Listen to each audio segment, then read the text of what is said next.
Number 10. Fake it till you make it. Disney is often referred to as the happiest place on earth. A pretty big claim, but in their efforts to keep the park so positive, they have a few tricks up their sleeves. If you've been to Disney and skipped out on a ride due to the long wait time listed, you may want to reconsider next time. Disney uses the trick of overestimating wait time so you'll think you waited less than you were supposed to. This keeps guests in line happier for longer. Another thing that may seem totally normal are the American flags located all over the park. The flags located within Disney are often missing one of the stars or stripes. Why would they do this? Well, by omitting something from the original flag, it means they don't have to follow standard American flag regulations, like flying them at half-mast at certain times. I mean, that's pretty smart. It's never a happy thing when a flag is at half-mast, so it's fitting they would try to avoid having to do that. When they say Disney is very detail-oriented, they aren't kidding. The last thing I'll mention that may seem real but is really just the park making the rides seem crazier than they are is their use of dramatic effects. If you walk past the Twilight Zone or Tower of Terror, you'll hear a lot of screaming. Some of those screams are real, but some are apparently fake and being played through the speakers to entice more guests to go in. Also, the boats at Splash Mountain don't actually cause such a big splash. There are cannons at the end of the drop that make the huge splashes of water. Real or fake, if it makes the day more fun, I'll take it. Number 9. Underground tunnels. The rumors are true. There is an entire tunnel system under the park. By the time you reach the entrance of the Magic Kingdom, you probably won't even notice that you've been walking up a slight incline ever since getting off the monorail or ferry. By the time you reach the iconic castle, you'll have already reached the 3rd floor level. Rumor has it the reason they created the underground tunnel system is because of Walt Disney himself. Walt was wandering through Tomorrowland in Disneyland as a staff member dressed as a cowboy walked by him on his way to his position at Frontierland. One look told Disney that a cowboy dressed in a checkered shirt, bandana, and cowboy boots twirling a 6-shooter looked totally out of place in Tomorrowland. Walt didn't want anything to distract visitors from their magical experience, like an old cowboy walking through the future, so when it came time for Disney World in Florida, they planned for the underground world. Due to Florida's high water table, digging out a basement was out of the question, so Disney improvised by building the tunnels at ground level and creating the world right on top. A former employee said, "Under the Magic Kingdom, there are tons of underground tunnels. I could pop up almost anywhere in the park I wanted. Epcot has a tunnel underneath as well." Say what you will about Walt, but he really was dedicated to keeping the illusion alive. Number 8. No breaking character. I think we all know by now that Disney really wants to keep the illusion alive at all times. Having said that, have you ever thought about how the characters who have to wear suits all day don't get super hot? Well, the short answer is they do, but it doesn't matter. Staff members who have to wear large costumes, which I would imagine get pretty stuffy, have to simply ignore the heat and get on with it no matter what. One Reddit user shared a story and said, "A scuba instructor I had once told me that he applied for the job as Water Goofy on a Disney cruise. Water Goofy is simply Goofy who hangs out by the pool. But before he could accept the job, the scuba instructor had to agree that in the event he started drowning, he had to be carried away before lifeguards remove his costume. You know, so they don't upset the children. CPR would not be performed on scene." I mean, I understand no breaking character, but come on. I really think that in this situation, a few upset children would be worth saving the person's life. But hey, Disney doesn't mess around. The rule goes for employees at parks as well. If you're too hot or dying, do it somewhere else. Luckily, each character is always accompanied by a supervisor that helps them know where they need to go and when. So if things were really getting serious, the supervisor is there to help out. At number 7. Too many gators. Walt Disney World is located in Orlando, Florida. One thing Florida is known for is their alligators. While Disney does pull out all the stops in order to keep the park magical, they have had their fair share of run-ins with gators. In 2016, a 2-year-old boy passed away at the Seven Seas Lagoon due to an alligator. Since then, more than 200 alligators have been removed from the parks. The company has worked with trappers contracted through the Florida Fish and Wildlife Conservation Commission to remove the gators. Most of the pests taken from Disney are euthanized and sold for their hide and meat. Some are also transferred to alligator farms, animal exhibits, and zoos. After the incident in 2016, Disney installed a wall and put up reptile warning signs along waterways throughout the resort. It would definitely take you out of the magic of Disney if you spot a large gator in the water, but they now have a trapper on hand and take care of any sightings. It is Florida, so there really isn't much more the park can do except keep an eye and be proactive. To be considered a nuisance within the statewide nuisance alligator program, an alligator must be at least 4 feet long and pose a threat to people, pets, and/or property. Not long ago, guests spotted a live alligator at Magic Kingdom. Disney can train their performers and dress them to the nines and make all the illusions as real as can be, but the only thing they struggle with is those gators. Unfortunately, even if you are at Disney World, you're still in Florida.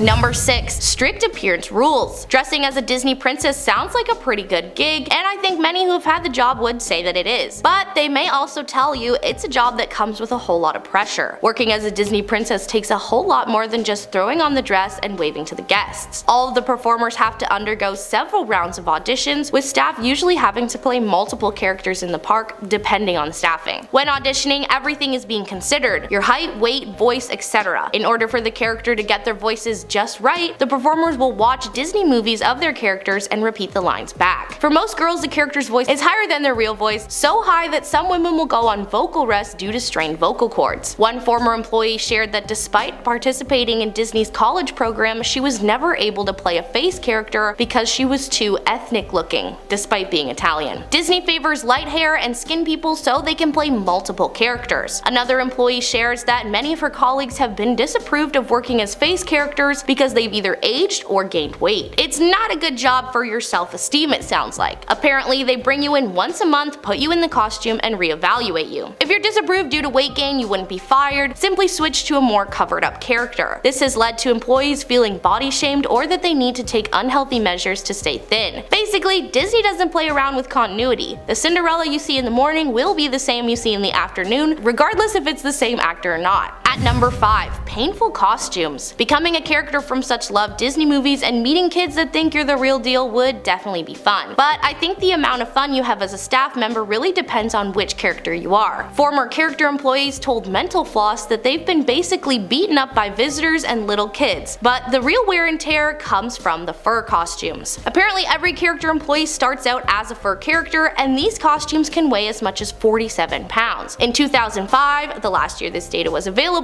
the heavy suits were blamed for 282 injuries. One former fur character shared that while in costume she was punched, put in a chokehold, and had her shoulder partly dislocated and bruised 3 fingers. This performer eventually went to physical therapy for her shoulder and needed knee surgery thanks to the weight of the costume. That year, character performers across the 4 parks that made up Disney World reported 773 injuries total. 49 of those cited the heavy costume heads as the case of injury. Another performer once had to go on temporary disability leave after a guest picked her up and shook her while she was playing Minnie Mouse, resulting in whiplash from the weight of the mouse head. Of the 773 injuries, 107 were the result of some sort of aggressive behavior, whether intentional or not, from guests. I guess some Disney visitors get a little too into the fantasy and forget there are people inside working those suits. Luckily, they have rules in place of how long a performer can be in costume at a time before needing a break, which is usually no longer than 45 minutes. At number 4. Poorly treated princesses. The princesses in the park are one of the most magical parts of visiting Disney. Decked out with the dress, hair, and accessories, tons of kids and adults are able to make their dreams of meeting their favorite Disney princesses in real life come true. Unfortunately, like with most nice things, there's always someone right there ready to ruin it. Many employees, usually the women characters, say they've experienced inappropriate sexual behavior from park visitors. I know there are unfortunately few jobs that women don't experience this behavior, but the difference with Disney is they can't break character. Reddit user Little Bones wrote, "I was a Tinkerbell performer for Walt Disney World about 3 years ago, and I can't count how many times people would ask me what's under my dress or tried to touch me. I would always shame them to my PhotoPass attendant, their families, and the people in line by loudly exclaiming, 'You want to know what's under my dress? Well, there's pixie dust, of course,' or 'This man's a pirate, he's trying to reach the pixie dust that I keep under my dress,' and they'd walk away in shame like the creepy a-holes they are. It's pretty scary that they can't do much about the harassment, but it's even more scary that there are people at a place full of children sexualizing and literally touching a fictional character made for kids. It may be where dreams come true, but even Disney can't weed out all the creeps at the door." Number 3. Shared undies. Alright, this one is seriously my least favorite thing I learned about Disney when making this video. Aside from the fabulous park, action-packed rides, and all the snacks your Disney heart could want, one of the best part about the park is the opportunity to meet your favorite characters in person. Disney cast members go above and beyond to ensure guests visiting the park are experiencing the magic. Well, back in the day, according to reports, Disneyland used to force cast members to share underwear as a part of the costume for work. Ew. The report stated that cast members inside the costumes had to wear regulation company-issued underwear. If you were to wear your own, you would create a visible line that the guests could see. So instead of just giving the cast members their own pack of the proper undies to take home at the end of each shift, employees had to hand in their underwear for washing. This was the way for a while, but the washing of the underwear was so bad they had to stop using the system in 2001. The report said when they started receiving dirty and smelly underwear at the start of their shifts and contracting nasty conditions like pubic lice and scabies, people started to suspect that the underwear garments weren't actually being washed very well. You think? Like, I actually want to gag. Imagine getting ready for work and putting on someone else's dirty undies. And they aren't just dirty undies. They were worn for an entire shift in a heavy costume in the heat, dirty. Disney finally declared that while they still had to wear the uniform underwear, cast members could wash them at home. Number 2. Real bones. One thing I know for certain about Disney is they try super hard to make everything look as real as possible. A place that was no exception was the Pirates of the Caribbean ride located in Adventureland. The park was so committed to making things visually appealing that even fake bones used for the skeletons on the ride were not good enough. That's right, when the Pirates of the Caribbean ride opened at Disneyland in 1967, each and every skeleton on the attraction was made of actual human bones. The ride opened just months after Walt Disney's passing and was the last he personally oversaw. One thing, however, the Imagineers couldn't recreate was skeletons. The technology of the time wasn't sophisticated enough to make skeletons that the company felt met their standard of realism. So as a solution, they decided not to fake it and get the real deal. They went right to UCLA where they were able to get real human skeletons for the ride. Probably not what the people who donated their remains to UCLA's medical center imagined their bones would be used for, but hey, I guess chilling at Disney in the afterlife wouldn't be too bad. If being around real human remains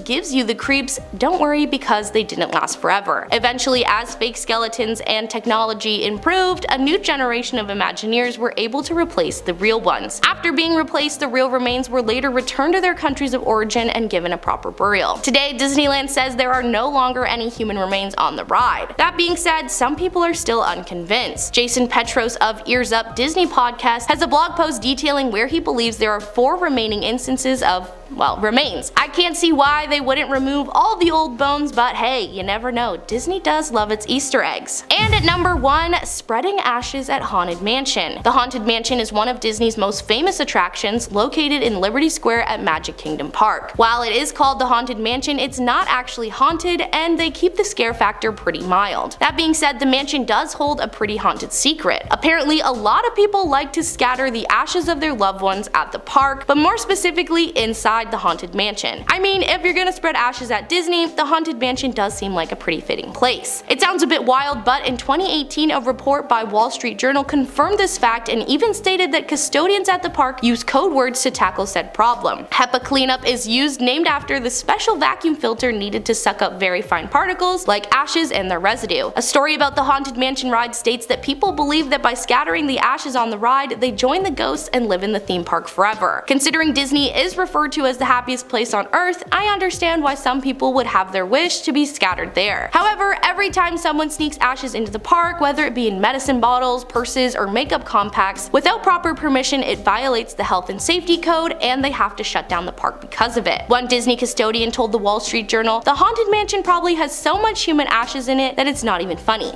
Yikes. The Haunted Mansion may not have been haunted when it first opened, but at this point, it just might be. Starting off this countdown, we have the deadly accident. Disney has made the illusion that no deaths or accidents ever happen at their parks. That's a big lie. With thousands of guests coming and going every day, something is bound to happen. And Disney will go to extreme measures to make sure that word doesn't get out about it. One example would be Javier Cruz. In February of 2004, Javier Cruz, a worker at Disney, got dressed up as Pluto and headed out to join the parade. However, the foot of his costume got stuck and the float behind him didn't stop. It ran over him and he died. He had been working there for about 9 years. This was such a tragic accident, but it didn't make news like it should have. Moving on at number 9, we have the unsanitary conditions. So back in the day, cast members at Walt Disney had to obviously share costumes, but they also had to share undergarments. Yeah, up until 2001, each costume had their own Disney-sanctioned undergarments that they would all have to share. That is so gross. But because of this, a lot of workers were passing around scabies and pubic lice to each other. That is highly, highly unsanitary. I'm just glad that that's not a thing anymore. They ain't gotta share that stuff. Moving on, at number 8 we have the sexism. Disney has a very sexist past. So a letter from Disney from back in 1938 showed that they wouldn't hire women to work for them. So the letter was addressed to a woman called Mary Ford, who applied for a position on the animation team. In the letter, Disney said, and I quote, "Women do not do any of the creative work in connection with preparing the cartoons for the screen, as that task is performed entirely by young men. For this reason, girls are not considered for the training school." At the time, women were being discriminated against in many ways, but many people were shocked and angered by this letter. Coming in at number 7, we have the cursed ride. Due to its dark history, Disney park workers and others believe that the Matterhorn ride is cursed. First off, this ride is responsible for the most fatal and non-fatal incidents. In 1964, a teen on the ride stood up in the bobsled and died after being thrown out from it. Then at another time, the ride caught on fire, injuring a family in their sled. And another visitor died after she was launched out of her seat and hit by another bobsled. You think they would have fixed the ride after the first couple of deaths. But no, they blame it on a curse instead. They should look into the safety of that ride. Clearly, it's not safe. And again, all those deaths happened at the park and still not a lot of people were talking about it. In our 6th spot, we have the deadly fireworks. Back in 2015, a Disney worker died after attempting to launch a firework off of his head. Devin Staples was a 22-year-old Disney employee. He was best known for dressing up as Gaston, but he would also dress up as multiple other characters. Upon lighting the firework, he died instantly. His brother said that there was no rushing him to the hospital. After the firework went off, he claims that there was no Devin left. Now, some say that this was actually an accident. He never really planned to light the firework, he was only teasing about it. Either way, this is so sad and tragic. But obviously Disney doesn't want anyone to know that one of their workers died on their property while on shift. We are now at our 5th and halfway mark with Snow White. In 1937, Disney came out with Snow White and the Seven Dwarfs, which is the first and oldest feature-length animated film released by them. Now, you would think that voicing Snow White would be the role of a lifetime. But no, think again. Adriana Caselotti, who voiced Snow White, actually had her career ruined by Disney. So Disney made sure that besides Snow White, she was never credited for any other work that she was in, and she was banned from doing any other voice work. Why? Because they wanted to preserve the illusion of Snow White. She couldn't even do radio interviews. That's a little extreme, like Disney owned her voice. Moving on to number 4, we have the Lemmings. In 1938, Disney came out with a nature documentary. In the documentary, there's a scene where a bunch of lemmings commit suicide by leaping into the ocean off of a cliff. And Disney claimed that that was normal and part of the animals' migration. They even had a clip in the movie showing the lemmings doing so. But this is entirely false. These animals don't just jump off cliffs in groups and kill themselves. So for this scene, Disney imported a bunch of lemmings and then pushed or threw them off of a cliff. That's not really a happy ever after ending for them, Disney. In our 3rd spot, we have the Ashes. So apparently it's a thing to take your loved ones to Disney World. Not your living loved ones, no, your dead loved ones. And then you sprinkle their ashes all over the park. Believe it or not, but this happens more often than you think. Visitors will bring their loved ones' ashes on a ride and then release them down on Disney World. What about the other people on the ride? Like, all you need is a gust of wind to blow those ashes right into their face. Now, there's one ride in particular that people love doing this on. Take a guess in the comments below. Done? Okay. It's the Haunted Mansion ride. I don't know what it is, but tons of people release their loved ones on this ride. And when that happens, Disney literally has a special vacuum that they use to suck up the remains.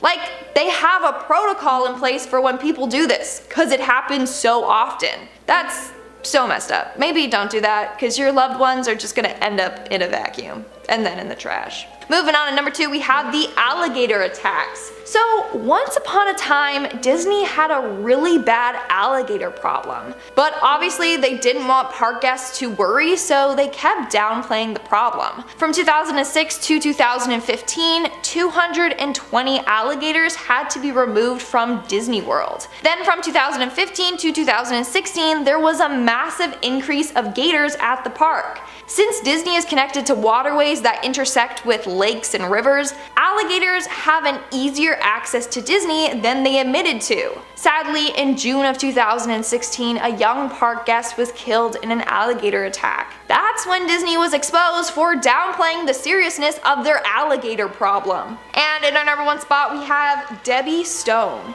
Debbie Stone was an 18-year-old hostess at Disney. However, in 1974, she sadly lost her life while on the job, and her death remains a huge mystery. So Debbie was a hostess for America Sings, which was a musical performance at Disneyland. For this attraction, you would be seated in a theater facing a stage, and after each performance, the theater would rotate. But sadly, during one performance, Debbie got caught between the rotating wall and the stationary stage wall. She was instantly crushed to death. She was found with her body in pieces. Her death was kept a secret, like all the other ones on the list.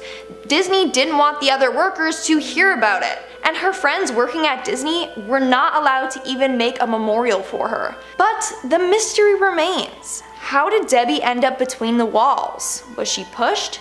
Did she trip and fall? We don't know. Only Disney knows. Starting off this list in our number 10 spot, we have the missing mothers. Have you ever noticed that a lot of characters in Disney movies don't have mothers? Or if they do, something bad happens to the mothers in the film? Like Belle from Beauty and the Beast, or Snow White, or Bambi, which is truly one of the most tragic examples that I can think of. I never really noticed this trend until it was pointed out to me, but it's honestly very common in Disney movies and had me wondering, what was up with that? Well, there is a theory that this morbid trend is due to the fact that Walt Disney himself had bought a home for his parents to move into. After moving in, the furnace had a leak and it unfortunately affected both of his parents and actually led to his mother passing away. An extremely tragic situation that Walt refused to talk about after. Many people believe that he felt guilty for the incident since he purchased the house for them, but of course it was not his fault at all. It's very possible that this real life trauma he experienced just ended up bleeding into his work. In our number 9 spot today, we have Walt's last words. In 1966, Walt Disney was diagnosed with lung cancer after being a lifelong smoker, and he passed away not too long after. We always hear famous last words from people that are either inspiring or just downright terrifying, but Walt's last words were just strange. Walt was unfortunately unable to speak due to the condition of his lungs, so his last words were actually written. The last words were Kurt Russell. I wish I could tell you this super interesting story about Kurt, but he was actually just a child actor at the time of Walt's passing. Kurt did voice work, but he also starred in a few movies. Unfortunately, no one really knows why Kurt was on Walt's mind in his final moments, and unless Kurt knows something that he isn't telling us, we will probably never know. In our number 8 spot today, we have a Toy Story connection. Before I dive into this one, guys, please don't forget to hit the thumbs up button if you're enjoying the video so far, because it really helps us out. Toy Story is an absolute classic that is well loved by many. I mean, what kid hasn't imagined their toys coming to life behind closed doors? It honestly is the dream. One little known thing about Toy Story though is its creepy connection. In the Toy Story movies, there are quite a few subtle references to the movie The Shining. Definitely not what I would have expected. I'm not exactly sure why this connection exists, but it does. In the scene where Woody and Buzz Lightyear are trying to escape from Sid's house, that carpet is the same one as the one in the Overlook Hotel from The Shining. Also, the number 237, which is a terrifying room in The Shining, is repeatedly seen throughout the Toy Story franchise. There are even more connections as well, such as the way the scoring for the movie is set up, which was inspired by, you guessed it, The Shining. And in Toy Story 3, the Sunnyside Daycare has an intercom that is an animated duplicate of the one used by Wendy Torrance, and just a few feet away is a tissue box that has the same pattern as the carpet I mentioned before. It's a lot of connections, and I just wish I knew why. In our number 7 spot today, we have this Disneyland invasion. In 1970, 750 hippies went to Disneyland and took over the Wilderness Fort. They passed out joints to other guests at the park and marched down Main Street singing a version of Zippity Doo Dah that they had altered in order to be about the Vietnam War. Other people at the park began to sing America the Beautiful and tried to overpower them with their singing. This of course all got out of control, and eventually police in riot gear had to show up in order to defuse the situation and to keep it peaceful. Luckily everything ended non-violently, and this is actually one of the only times that outside police ever had to handle a security issue at the parks. But this instance led to quite a rule at Disney parks. There was a strict dress code implemented that prevented long-haired hippies from being allowed to enter the parks. This is obviously not a great rule, and of course has since been abolished, because that would just be insane if that rule was still around in 2021. In our number 6 spot today, we have Hell's Bells. In 1929, Disney made a short film called Hell's Bells that was a part of the Silly Symphonies. While the Silly Symphonies seems like a fun, great time, Hell's Bells was a little less than silly or fun. It was basically just a short about hell, and the characters in it had different names, but they definitely depicted some of the most loved Disney characters. Honestly, the whole thing is pretty terrifying and really dark, and just totally off-brand for Disney. Satan and his demons have a wild party, and he feeds one of the demons to a character called Cerberus, who I'm pretty sure is actually the underworld version of Goofy. All in all, I think it's better that we just leave this one in 1929 where it belongs. In our number 5 spot today, we have this Disneyland Dangerous Metal. When Disneyland was being built in 1955, one of the main metals that was used was lead.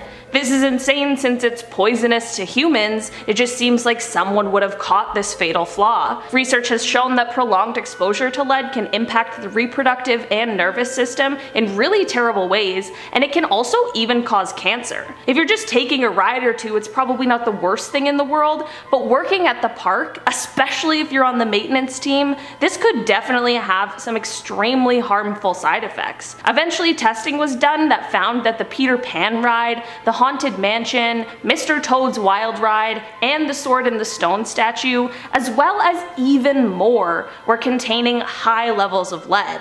I'm not exactly sure what steps Disney has taken, if any, to correct this issue, but I do know that complaints were still being filed in 2011, so it'll be interesting to see if this was fixed 10 years later. In our number 4 spot today, we have the Disney World deaths. Disney World is the happiest place on Earth, or so they say, so it is always shocking to hear of anything bad happening there. Well, Disney World has been around for 56 years, so some less than great things are bound to happen. Unfortunately, at least 14 people have died at Disney World over its course. The reasons span from rides to accidents to pre-existing health conditions. Some of the people have been guests, while others have been backstage workers or cast members. It's definitely not the type of thing that we are used to hearing about at Disney Park, since they of course like to keep their image as squeaky clean as possible, but hey, there are some things that are just unavoidable. In our number 3 spot today, we have this woman's rejection letter. The 1930s weren't exactly an ideal time to be a woman for a multitude of reasons,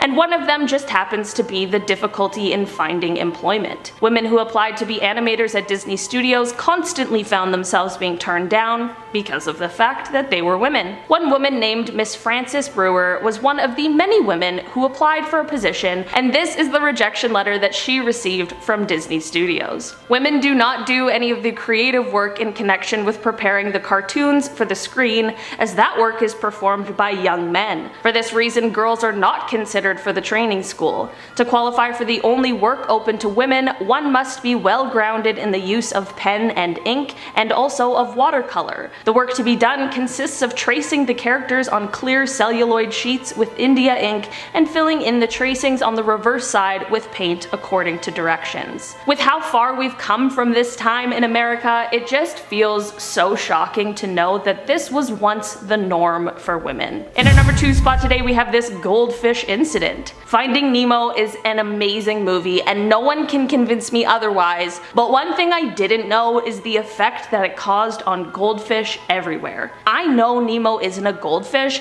but more people are buying goldfish as pets than they are buying clownfish. After the 2003 film came out, when kids saw the movie, they thought that by flushing their fish down the toilet, they would be sending them back to the ocean where they would be happier. It's truly noble in theory, but obviously most fish can't survive the flush, and if they do, they're headed to the sewage system, which will then end up taking them out regardless. It's truly the sweetest thing that all of these kids wanted to reunite their pets with their long-lost family, but who would have thought a Disney classic would lead to goldfish genocide? In our number 1 spot today, we have the problematic history. Most Disney movies instantly become popular because they are usually great, and having them come from a reputable source definitely doesn't hurt. There is one Disney movie from a while ago that you might have never heard of though, and it is called Song of the South. The movie follows a small boy who goes to visit his grandmother's plantation, where he meets a black man who they call Uncle Remus, who is a former slave, who was played by a man named James Baskett. Yep,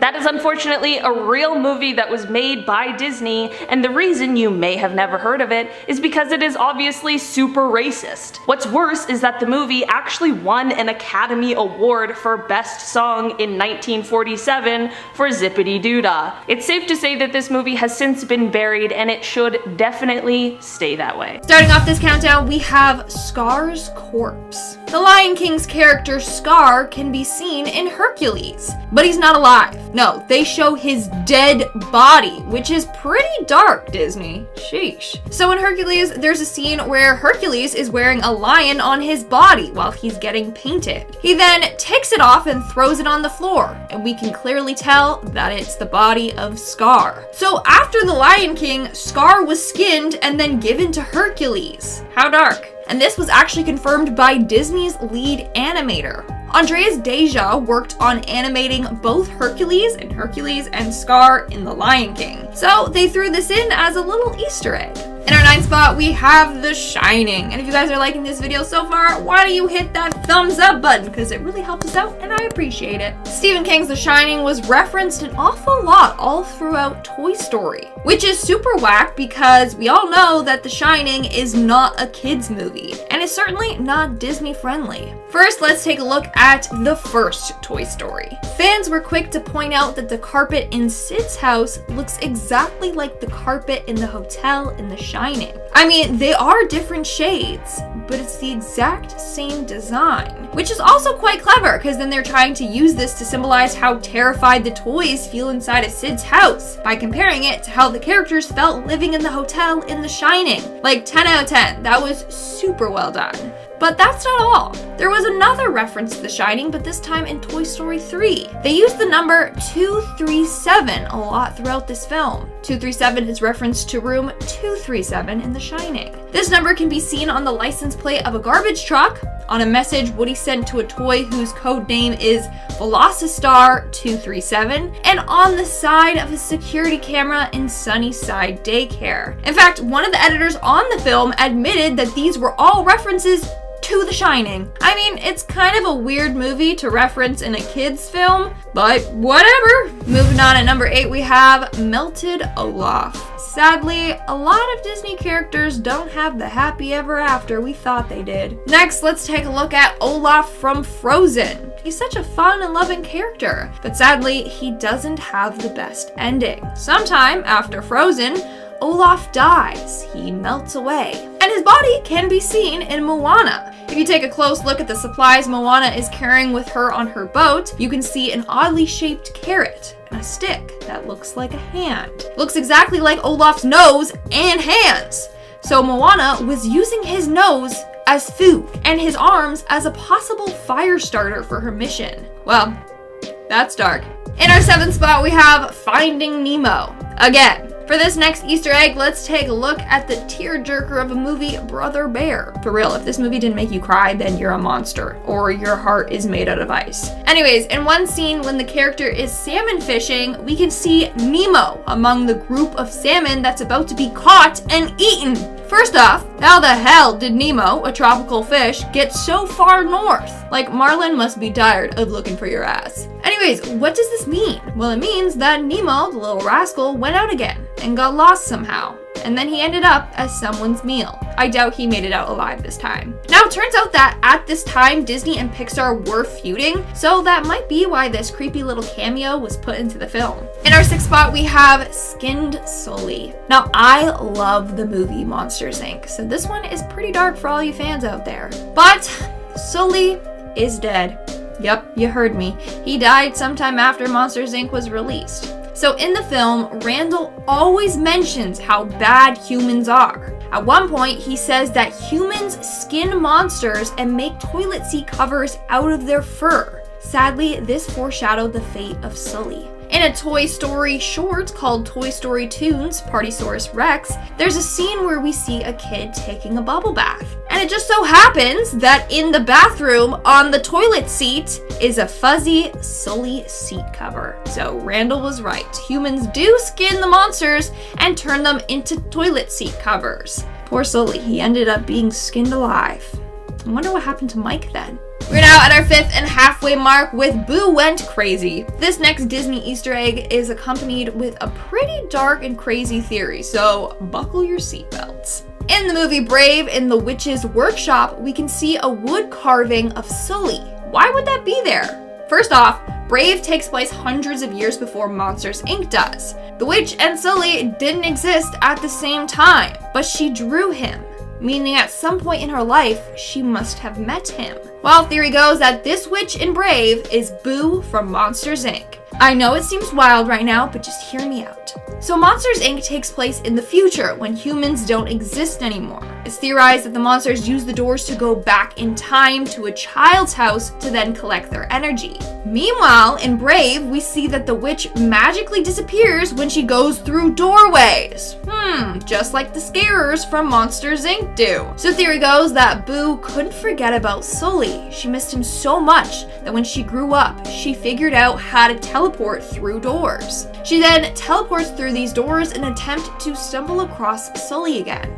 It's just sad because she did not age well. And who's gonna tell her that Sully is a toilet seat cover? Not me. Coming in at number 4, we have The Shining Part 2. Toy Story isn't the only Disney movie to reference The Shining. The movie Coco does it too. And this is because the guy that added the Shining Easter eggs in Toy Story also worked on Coco. So in one scene, we see Dante, the dog, waking up from a nap. In the background, we see an axe stuck in a tree. We all didn't think much about it. We probably just missed it too. But the director said that the axe was modeled after one of the axes from The Shining. That's not the only reference though. In that same shot, right behind the axe, there is a red drum. The director said that this was a reference to Red Rum from The Shining, which we learned is murder backwards. You thought that was it? Think again. The Grady twins from The Shining also make an appearance. Yeah, you know those creepy little twin girls in blue dresses? They're in Coco. As Coco runs through Frida Kahlo's underworld art studio, we see a painting of the two twin girls. The director again confirmed this reference. So creepy. Yeah, let's put The Shining in a kids movie. Great. In our third spot, we have The Last Rex. Rex from Toy Story can be seen in the 2008 film WALL-E. In one scene, we see him in the back, among Wally's collection of human junk. Now, if you think about this Easter egg is actually very depressing. Rex is all alone in a world that has been completely destroyed. All of his friends are dead. He's alone, isolated, and unloved. And as we know from all the Toy Story movies, loneliness really gets to these sentient toys. Rex is probably so anxious and depressed now.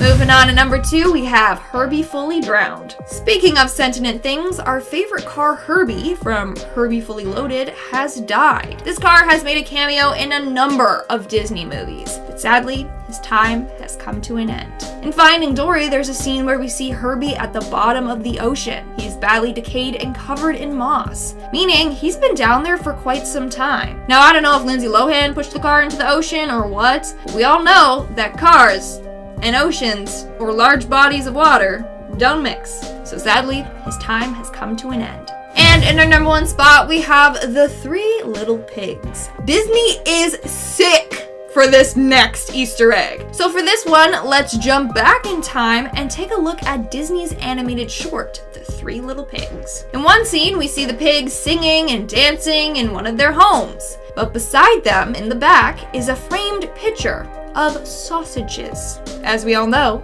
sausages are made out of pig. To make matters worse, the frame is labeled as father. So their father got turned into sausages and then eaten. In another scene, we see another framed piece of meat. This time, it's like a ham leg or something, and it's also labeled as father.